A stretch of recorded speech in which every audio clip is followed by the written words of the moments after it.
Welcome to today's program, public programs in Australia School. First, I'm very happy to introduce the first lecture, the first presentation by Nebojša Milikić. The presentation is titled "The Occasion for a Question: Who is not cutting off the Hedgehog's quills in 1969?" You have materials about the presentation in space so that we don't waste any more time. I will jump immediately to the presentation. Nebojša, thank you very much for being with us today. The floor is yours. Thank you. Thank you, Albert, and thank you to all of you that appeared there. I hope voluntarily. I mean, this will be sort of a Stalinist trial to Yugoslav humor, so I have to be open towards various interpretations of bringing people to art-related lecture at noon on Saturday. I mean, this is really a great endeavor. Okay, so. The title is quite critical, I'd say, and unless we realize that the Hedgehog is the name of a humorist magazine from Belgrade that existed even before Second World War under the name the Hedgehog who had its quills cut. They named themselves Hedgehog without quills cut, because they had to show every number to the censorship. So this is the famous image of Hedgehog, short quills, looking himself into the mirror, you know, like trying to understand what kind of hedgehog is without quills. Anyway, the question is who didn't censor Hedgehog in late 60s?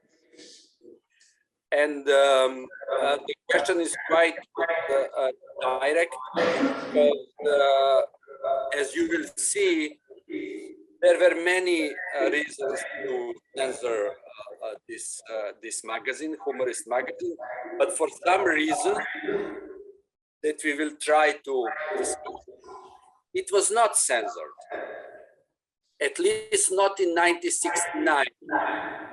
From which year all these examples are taken.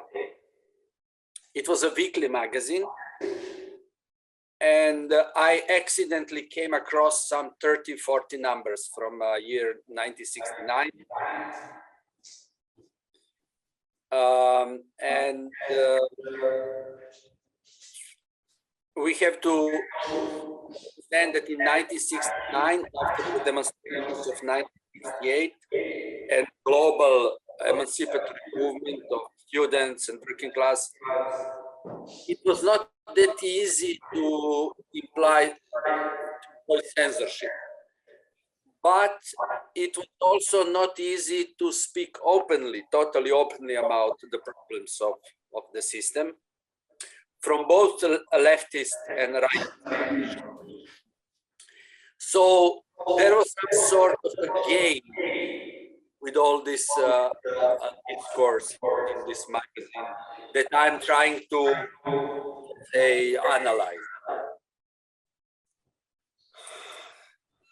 The real trigger for gathering this material and analyzing it was the course which I intended, led by Professor Rastko Močnik and Professor Rada Pantic, named Theories on Yugoslavia.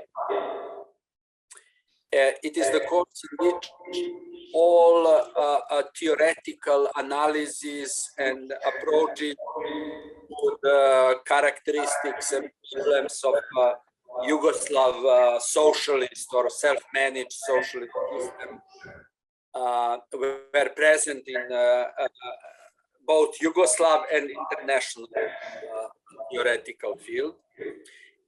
And to my surprise, after attending this course for a year or so, and after reading tens and tens, even hundreds of articles and having these debates on these lectures, I just realized that entire theory body of like thousands of pages can be reflected in only 10 caricatures in this humorist magazine.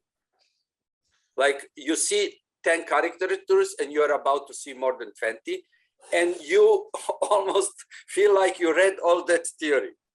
So that was for me very quizzical, how this transparent critique was possible. You know, like I put a question in announcement. If it is true, if the critique is truthful, if it is really the system that betrayed working class, that enabled only enrichment and privileges of the elite, then in fact this system has to demise, you know, to give up its rule, you know, because it betrayed its own ideological narrative. On the other hand, if it was not true, if it was just some sort of vicious like fake news or something, why they were not censored, you know, like why even state financed this magazine? So these are interesting questions, I think, and also for history of socialist projects, as I wrote here, and for current concepts and theory of political and cultural struggles in actual global economic crisis and political, of course, crisis. If we can call crisis, in fact, the destruction of world system as we knew it only a few months ago, due to the disaster in Ukraine. Okay, so here is one example.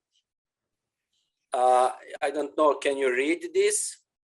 This is obviously a director in some company, one of the favorite characters in these caricatures. And there is a guy that is some employee. So, and the director says, or you will self-manage the way you are told, or look for another company.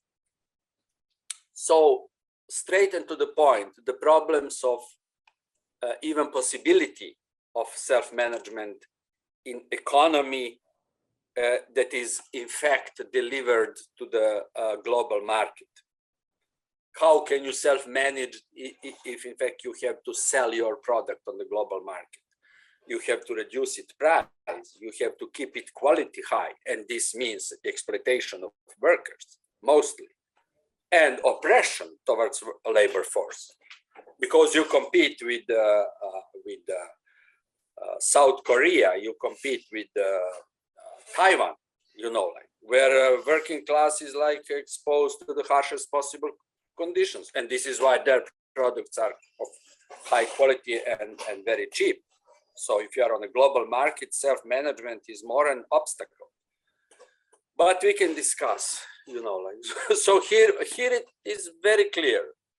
You can self-manage, but in a way you are told. One of the researchers of strikes in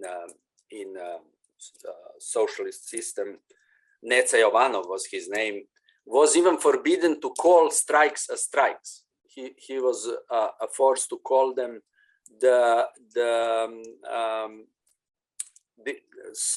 stop of working process or delay of working process, something like that. Anyway, there is an essay that I wrote that is available at some website, and I tried to formulate main, let's say, issues about this material.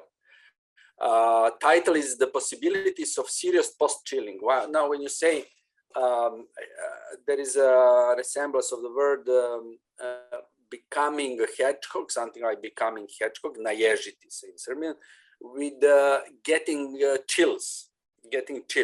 So my question is, can we finally get into chill after everything that happened? How we see now that humor? Does it bring us some sort of relaxation because of the, you know, this characteristic Freudian release of suspended energy due to the joke? Or it gives us even more horror through this humorist, let's say, outlook. For example, this is the cover page, the front page. And you have a speaker, which is, of course, political functioner or somebody in these endless talks, you know, that are very frequent motive in caricatures. And Marx, whose like image is behind, like a sort of icon, is like distancing himself, fencing himself from this speech, you know. Like, I mean, this is cover page. So in my diagnosis, to say, my accusation, you know, like is that caricatures ridiculed, mocked, and criticized the rhetoric of economic and political system, but also the very system of socialist Yugoslavia. So both the rhetoric of the system and the system. On the other hand, the very fact that they existed, that they were not censored. I mean, later there were censorships, like in 70s and also 80s. There were troubles for that magazine. At one moment, I think that they also tried to call themselves the Hedgehog without quills.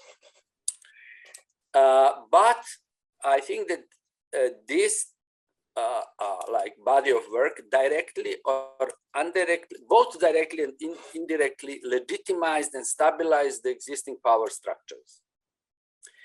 On the other hand, they helped their delegitimation and destabilization and strengthening of some increasingly palpable, recognizable, serious, but still not sufficiently visible political power. And that political power, visible, invisible, palpable, you know, and both palpable and untouchable, is in fact middle class, Yugoslav middle class. Invisibility of that middle class is like its strategy. Why invisibility? Why I discuss invisibility? Because in these caricatures, you rarely meet middle class. There are two main opposing sides. This is leadership, whether in factory or in a political system, and working class. Middle class is almost absent from the formula, from the representation of society. So it's some sort of invisibility. But some social force had to support and maintain the pillars of ruling ideology, of cultural hegemony that enabled reproduction of the system. So it was, you know, more or less some sort of taboo, unless Milan Kangrga wrote a famous text in philosopher from Zagreb, Praxis philosopher, wrote his famous article in Praxis magazine, the phenomenology of historical advancement of Yugoslav middle classes. I think that this is a translation, and that was the only number of Praxis magazine that was forbidden.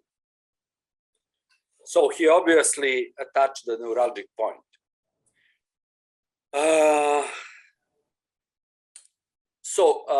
What is interesting is that the censorship of that number of praxis somehow proves that a middle class was taking power, but it was not interested in giving away its existence and its power. Anyway, how Hedgehog and these caricatures were playing in that game.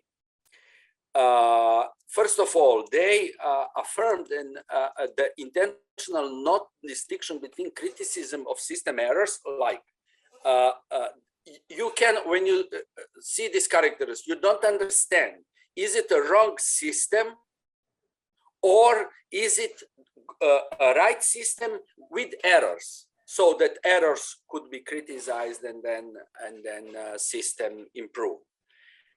This is some sort of this debate. Also, they avoided targeting and uncovering the crucial, overdetermining and deep causes of large part of system immanent errors or unplanned acquired anomalies.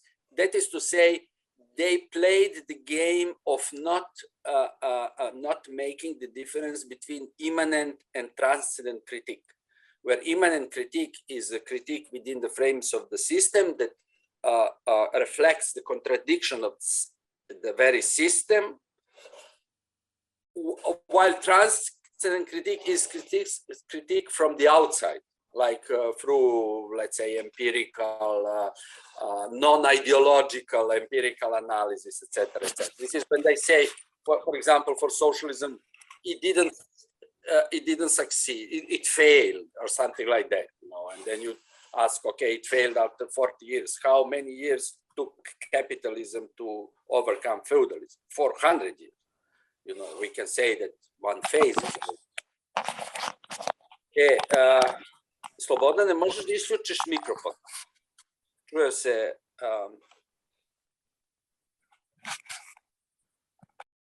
Eto, hvala. So, this difference between immanent and transcendent critique and blurring the difference is also strategical position of middle class, because it plays on all cards.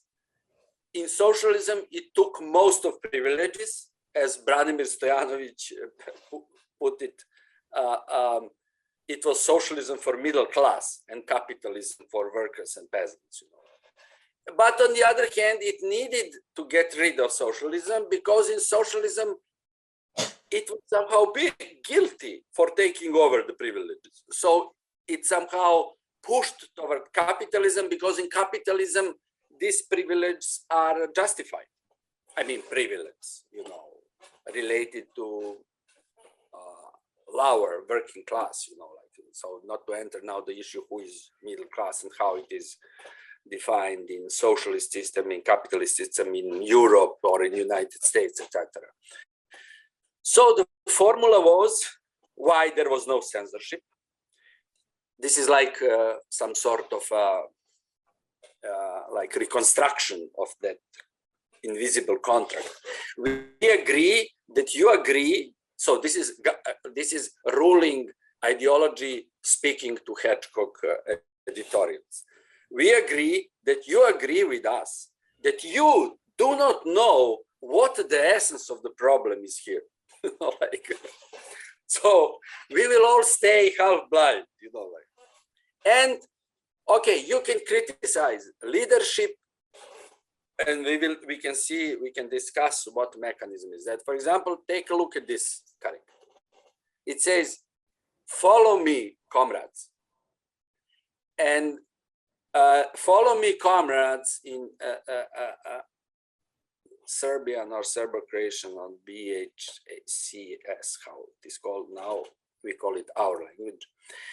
In our language, za mnom drugovi, it is in fact the command from a partisan struggle. So this is both mocking a privilege of economic, let's say, elite, because these are workers, all political elite, doesn't matter, but both undermining the authority of people's liberation struggle, which was the ideological base of development of socialist project.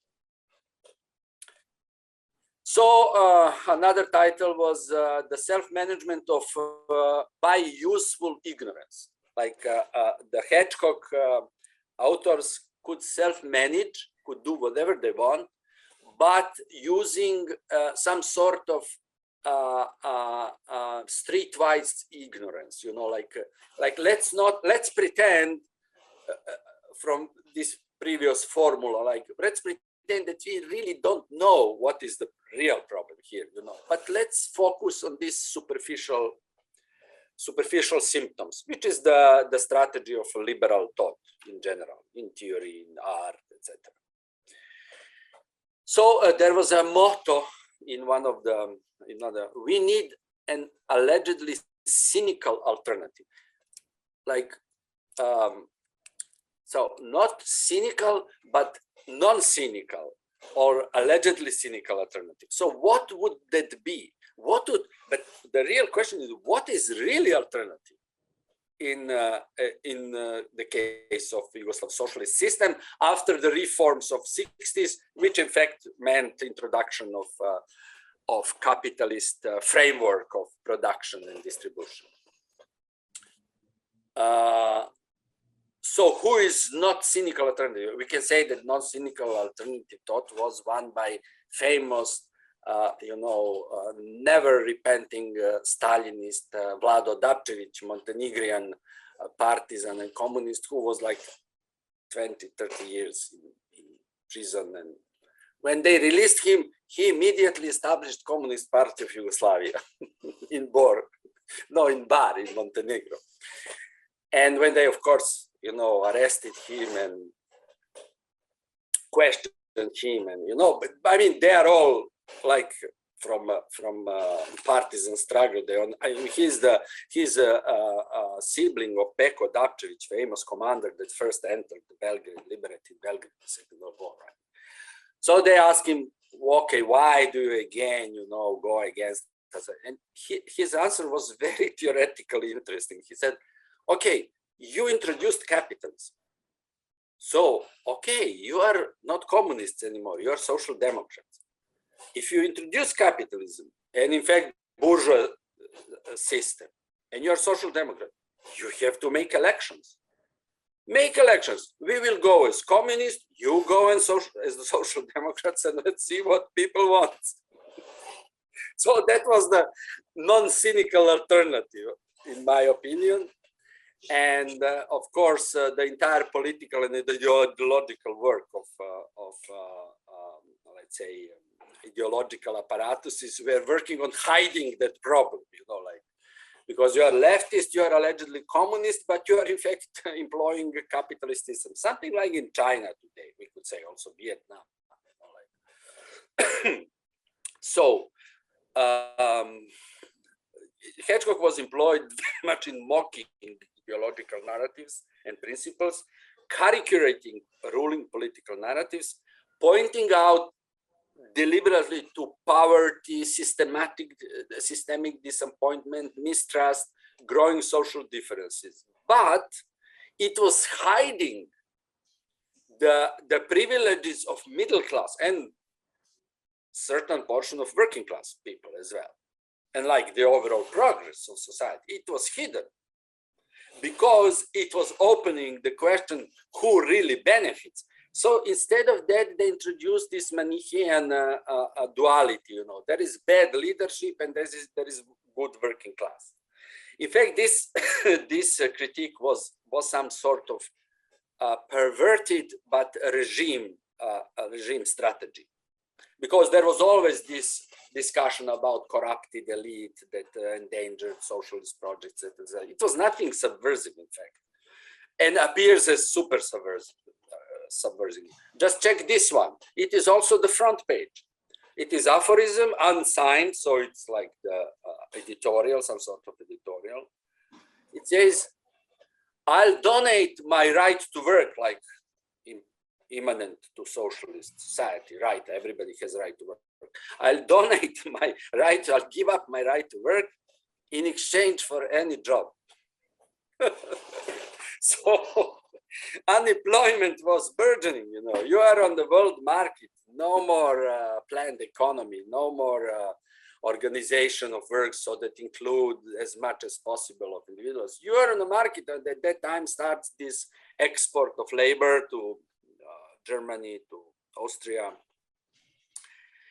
and let's say pretty much giving up the socialist project, at least the one that was, you know, that was even valid in party documents. Okay. Somehow the characters are, because of that dualist approach that is totally viable through any institutional critique, official institutional critique. In fact, the Hedgehog is both on the side of government and the side of opposition to the government. And like the role, this is why I think that they were still supported. They were moderating difficult and to some extent impossible negotiations between the ruling ideology, self-managing socialism, and the ideology of those who rule, of the elite, which was social liberalism, more and more. Also, they were modeling fake debate, etc., etc. So you have this one, for example. It's like management, it's a worker, and what does it mean? That he is, in fact, not very well treated by the management. So it's such a case. Here is also the guy talking, Marx and Lenin are my teachers, and he is getting 2 from Marx, etc. So Albert, tell me how many time I still have, if I have. You can take 10 to 15 more minutes, Nebojša. 15 minutes, okay, I think that I will manage. Okay, then there is this rephrase of a situationist critique of student movement in France. The student is only just a good joke now. And in fact, in Hedgehog, the parole of some sort of parole was a communist. It's only a good joke now, because so about function. Then again, what is the problem of system? System is having a revolutionary narrative while, as Trsha would put it, hiding the revolution. So the revolutionary zeal and motivation and energy was present in a narrative, but the system has to hide it somehow because it didn't meet the expectation of the masses. I mean, it did meet expectation of maybe even majority of population, but this is not socialism. You cannot, if it is so, then in Denmark we have socialism, you know, like. The point is that equality is something that you work daily on a daily basis, like manual workers were already out of any horizon of social justice and emancipation, and they make up to 50% of labor. Having a revolutionary narrative while hiding the revolution is often too much effort for a government, no matter how authoritarian, especially if it was founded in the revolution. So the social and discursive tension that were released with the Hedgehog humor perhaps facilitated the efforts, and making someone or something funny can take away part of the symbolic power of authority, seriousness, and also from responsibility. Like everything is not serious enough. Let's stop discussing. These are interesting characters like the stomach and stomach is heading on the right side and heart and mind on the left. So also in exchange for covering this confusion of the system, middle class represented by Hedgehog's caricatures, managed to hide the benefits gained by takeover of the revolutionary heritage. And while maintaining on-call revolutionary phrase, profiting and exploiting the trust in socialism. I mean, this is hard accusation, but I'm telling you, this is totally in line with in fact, all relevant theoretical analysis of Yugoslav system. Whether they were pro-liberal, pro-capitalist, or leftist, because when it was about the problem, they pretty much agreed on a like empirical level. And then you have caricatures like this. And I really prefer your model of socialism. So it's Mercedes there, it's Villa, it's obviously Villa of pre-Second World War. So this is the story about red bourgeoisie taking the structural place, not like it's not systematically, it was not bourgeoisie, it didn't have property. But structurally, if it is industrialized, modernizing society, the division of labor is like it is in capitalism, they have the function of bourgeoisie. They keep the political and economic power under their control. I mentioned this sanction silence about unquestionable progress. You won't see new apartment blocks. You won't see boulevards, centers of culture, museums, sports centers, because this is in fact rather middle-class momentum in everything. So there is Manichean focus on conflict between elite and workers.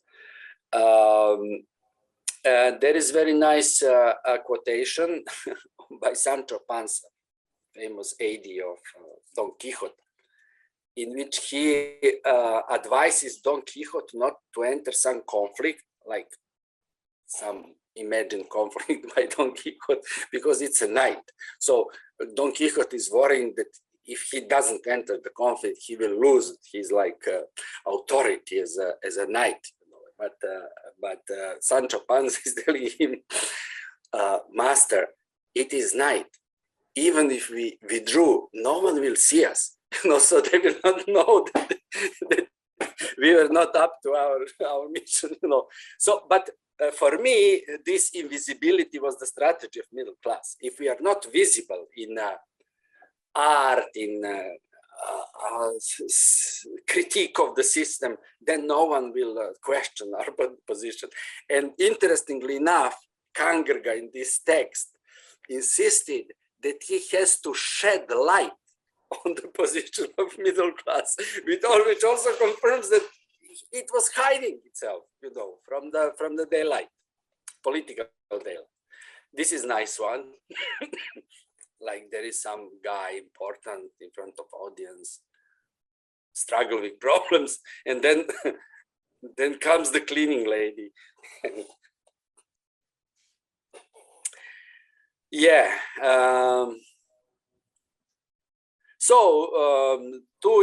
There is some sort of forgiving to the ruling ideology, and both ideology of those who rule. Like with the proliferation, with the hyperproduction of that critique, these problems become somehow irrelevant. They become small problems, caricatural, funny, not worth real investment, emotional, political, existential. So, in fact, they become cynical. They become justified cynicism. So the theoretical, recent theoretical writings that I would recommend are Goran Music's book about organization of young workers in the context of self-management infrastructure.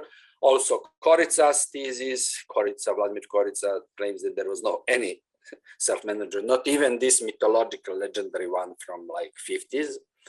Of course, Woodward from 80s. There are great texts of Susan Woodward. I mean, you can put together all this like discussion of theoreticians and historians about the crisis of Yugoslavia. But never forget, these are middle-class people that benefited from socialism, and they're hiding their role in that. I am hiding my role in that. So nothing accusational, it's not just self-reflection. Also Hilal Tiktin, and also course by Mochnik and Pantic with huge literature. Hilal Tiktin wrote about middle class in Soviet Russia, preparing the transition to capitalism and producing this like the legendary of Russian soul, I don't know, good old past that we have to witness now in reality. Yeah, for example, a very interesting quotation from the introduction to Zamyatin's SFRY, published in exactly 1969 or 1970 maybe. Introduction, they say, we know now what communism is, but you don't understand what does it mean. Does it mean that we live in communism and now we know that it is good, or we know that we failed and that we know that communism is just empty story? You cannot decide what is this about, that introduction. And this is something that I called Hedgehog's humor, you called warish, because you can take these caricatures and show them to some, let's say, business colleague from Soviet Union, and explain to him that this is the proof that we are aware of our ideological failures. But you can do all the same and the exactly same explanation to anybody from USA. I mean, it fits both. And you don't know what is the position, in fact, of these authors. And this is this middle class position, you know, negotiating all the times, tending to join the elite while the situation puts you down to proletariat, etc., etc. One reflection to also hedonism and like some ambitious career ambitions were projected to young people. Here says it is, there is an older guy, functionary from all the elite, and says it is easy for you with diplomas. Young guys are there, you know, with diplomas. You don't have anything to do to work. You don't have job, so you can even defend your doctoral thesis, you know, like mocking of this hyper production of educated cadres, which also Tiktin discussed when it was about Soviet Union. In fact, I mean, we can also say that socialism produced more knowledge that it could consume. We can say that more literacy that it can bear. Yeah. Okay, some more caricatures. This is also one reference to motto of partisan struggle in, let's say, central Serbia in Second World War, where the motto was, there's no going back to the old. And these guys are talking new rents, new taxes, new healthcare prices, new immigration, new chauvinist accidents. It looks like we are getting back to old. This is also critique of this official narrative. Or here, again, super luxurious car and a worker with a small, this is worker that is going typically from poorer areas to industrial centers. It is strange, and then the guys in the car say, it is strange to see how some of our people cannot see the perspective.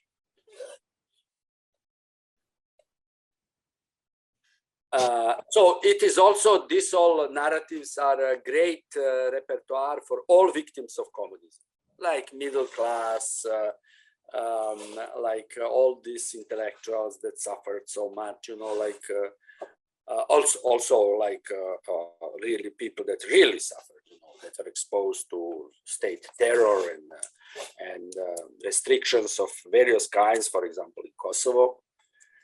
And in fact, the problem is that everybody can inscribe himself in this, even the leftist critique and the rightist. And this is this again middle class combination, a win-win combination.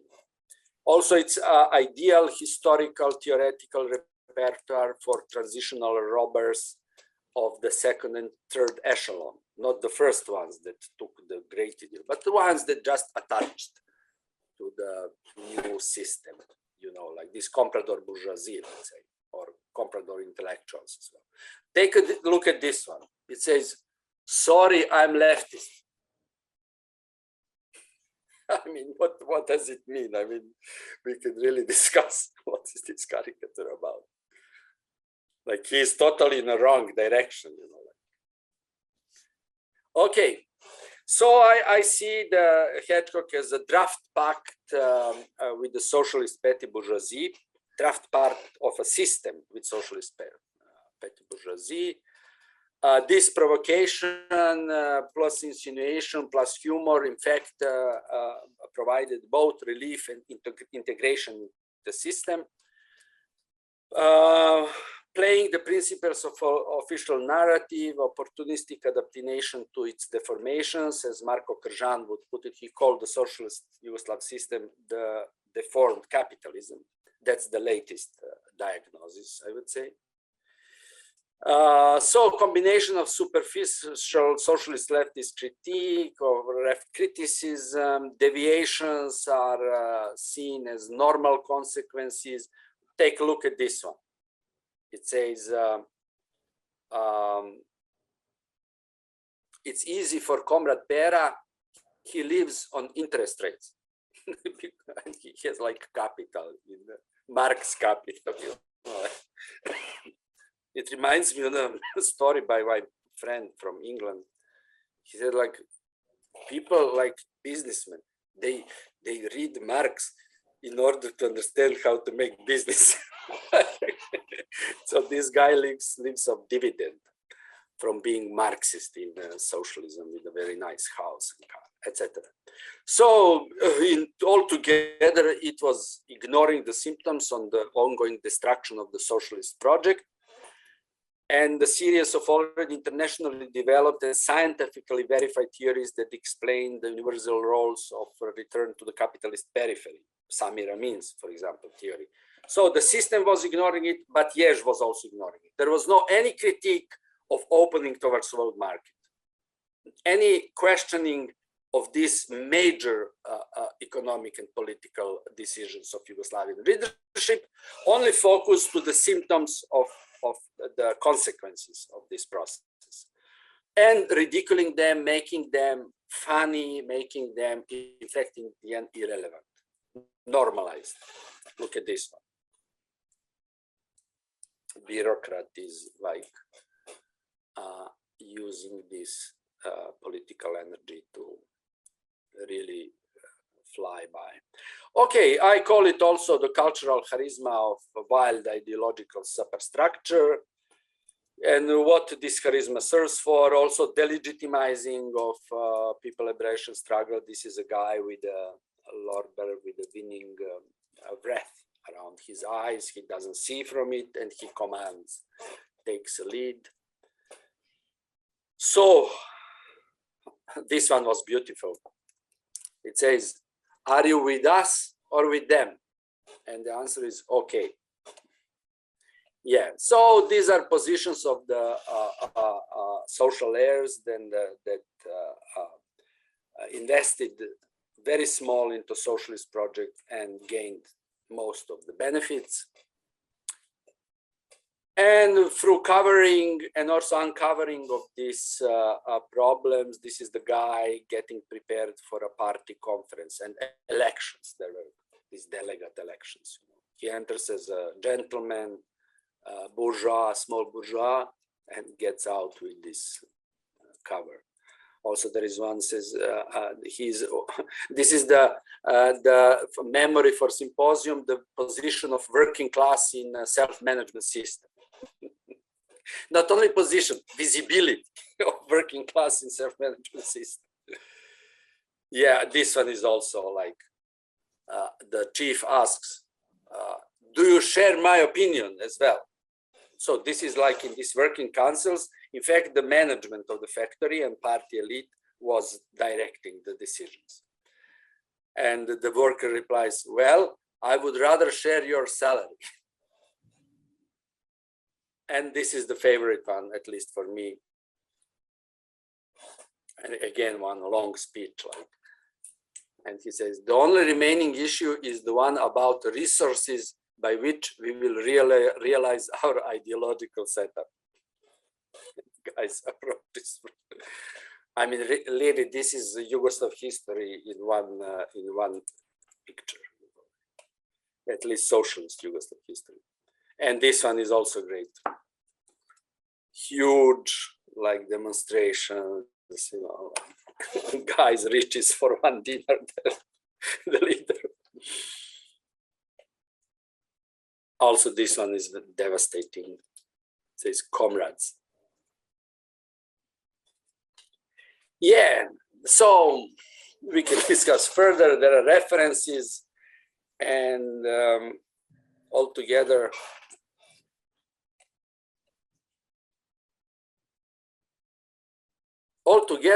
if you are maybe interested, no one alive discusses this. I made this presentation on the course. It was nicely received, but like after reading all these texts and getting at least familiar with all the theoretical problems of Yugoslavian history.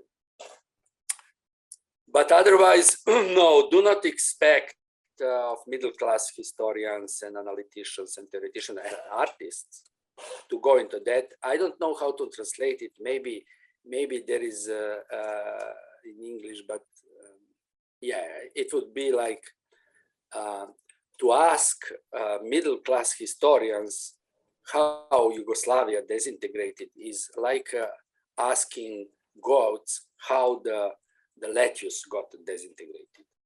There is this saying, like, they left a goat to take care of lettuce, you know, like. So it is pretty much my conclusion, and this is why we have to be whoever to confront these standardized narratives to really reconsider how middle class will maneuver in the future, whatever radical change is about to develop or not, and to open these processes of self-reflection and not hiding behind jokes and superficial critique that we are all masters, you know, especially in the field of art and culture. So that would be my offer. And the final goal is workers' institution of technology, because as well as in art and humanities, there will be no advancement in a global local division of labor and a reorganization of world production, which is, we all know, necessary, more than necessary, while technology development is in the hand of bourgeoisie and the subservient middle class. You know, middle class that is defined by a class that explains to the rulers what orders to give them. Like, and also the class that doesn't allow the oppressed to rise and the oppressors to fall. And this is why I invited people to read this text, like to understand how we cut the branch on which we sit in.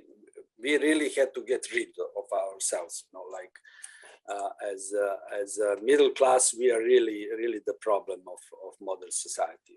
I mean, we have to abolish, we have to make everybody become middle class. This is the real paradox, you know, so that classes disappear. I mean, who is not for nice life in a nice flat, going to nice cafes and having, I don't know, beautiful conversations. But unless one man in the entire world has no access to that, we are just very skilled and very spoiled persons. You know. This is a structural problem. So the way out is establishing of a working class institute of technology, because technology today, for the first time in history, is capable of first calculating entire world economy, which was, for example, the problem of Soviet Union. They couldn't calculate everything. And also it is visibility. This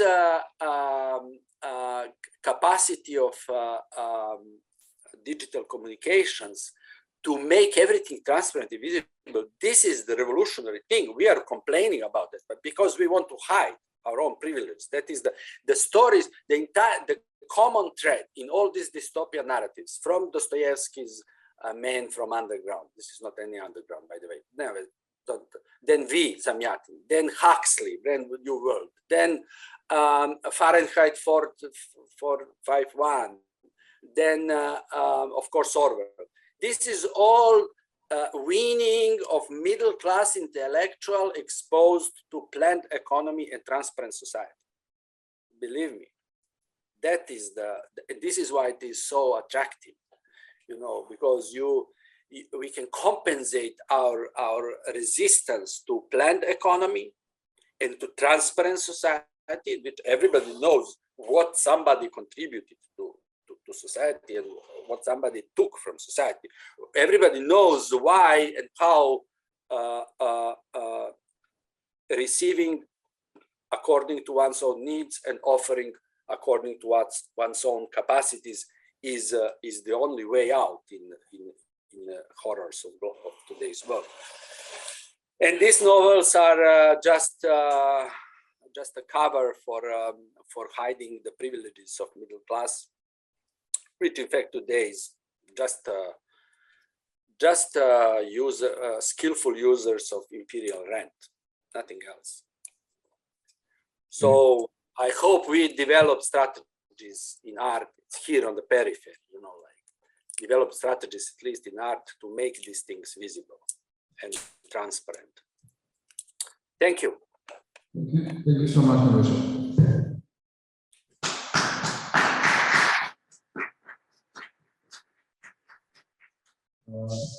You can keep the lights low. I'm going to open the floor for questions or comments.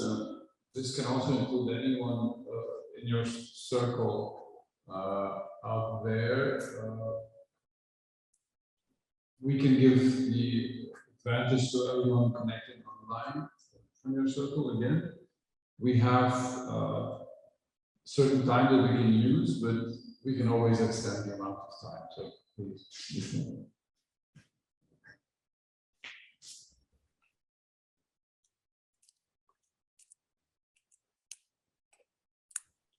Okay, let's get back to the space here. Does anyone have any comments or questions at this moment?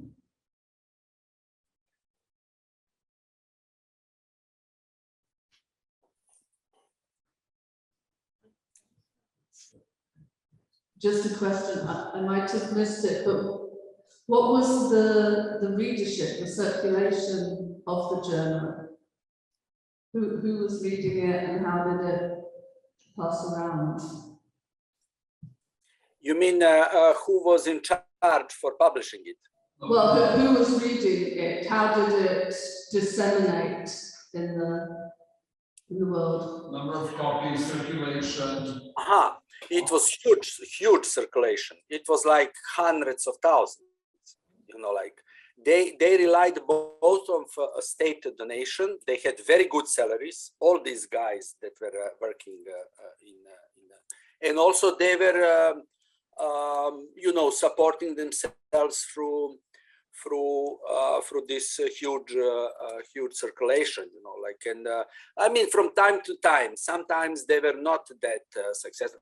In this year, 69, they somehow managed to meet the expectations of incredibly wide, let's say, fragment of population. And also, this is why authorities were not that willing to, you know, to censor them. But my theory is that just authorities discovered this, in fact, usefulness of this. I would call it fake critique, you know, like, and they just. I mean, they were not happy, but they somehow realized that it is useful.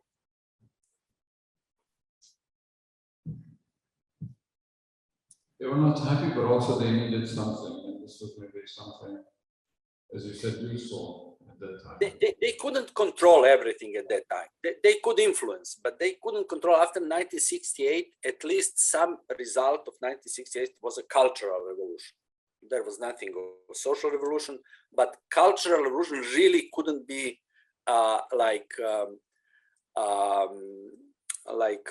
opposed anymore. I mean, only now we see with these alt-right movements the serious opposition to heritage, as far as I can see, of revolution in the 60s. Only now it comes to it was a huge success worldwide. So they couldn't like cope with that easy, you know, like, but also like this calculation that the authors were I don't think that artists like drawers and producers of were aware. I met some of them. I'm doing interviews with people that had some position in regime, to say, all in oppositional circles, about these caricatures. And for example, one of very, very like highly positioned functionaries told me, but we had to let them do that. For credits, Americans ask, you know, in return of giving credits, to make press free, for example. Another one said that they were lying, that it was not like that it was false, but that it was irrelevant. But I asked him, but they were hundreds of thousands of published numbers each week. He said, no. Also I asked one of the very important persons in, let's say, so like in progressive censorship bodies of Yugoslav system, he also answered they were not important. They were not. Much more important was black movie. They were the problem, you know, and they were really targeted as. I will show you one maybe interesting caricature about black movie, and there was always some sort of critique of state investing very much into too much into movie industry, and like not taking care of this like marginal. I mean, they obviously saw themselves as marginal, let's say, practice, cultural practice, and journalist practice. I don't know. Maybe they're, this one is nice just to show you. It says, this is our favorite maskist.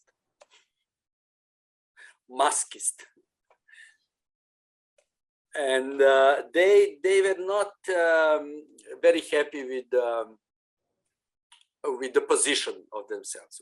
While I know in the first hand they had great salaries, you know, and also they kept their circle of authors very, very closed, and very restricted. I cannot find that one that is direct reference to Black Wave, but it's a beautiful one. Let me see. No. Sorry, I cannot find it now.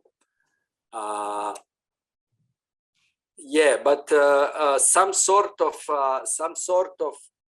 Also, there were these competing fractions of middle class. You know,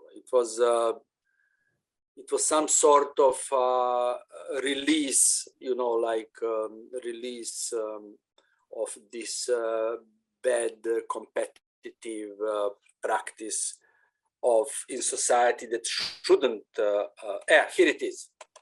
Here it is. If you know the legendary scene, you don't know, but anyway, there is a legendary scene in one of the Black Wave movies when I become dead and white, in which the main character ends up in very miserable death in a toilet, filled toilet like this here. But there is no words in this caricature. but what it says, in fact, you buy all this very expensive equipment to the movie industry, and you employ 10 people. You see, one is lighter, one is cameraman, one is like, you employ all of them, and you focus on this one miserable detail, you know. So you bring, I don't know, $1 million worth like technology to focus on the most terrible, you know, like most terrible detail in all society, you know. Like, it's very nice critique, but you know, on the other opportunity, I mean, many people debated the black whale. I found personally some you know, aspects of this problem already in that critique, but that's my opinion. Maybe this that's the next science that we will have you here with us. Okay, remarks. I just want to thank you so much for finding the time and this way to be with us this year for the program, and looking forward to our next ideas and collaborations. Thank you so much. Thank you, Albert, for giving me this opportunity. I'm available for any sort of consultation or further research, because there were other humorist magazines around former Yugoslavia. I think that it would be interesting to research these all strategies of cynicism and alleged cynicism, which we rely too much even today on, I think. Thank you so much again. You are very welcome. Bye.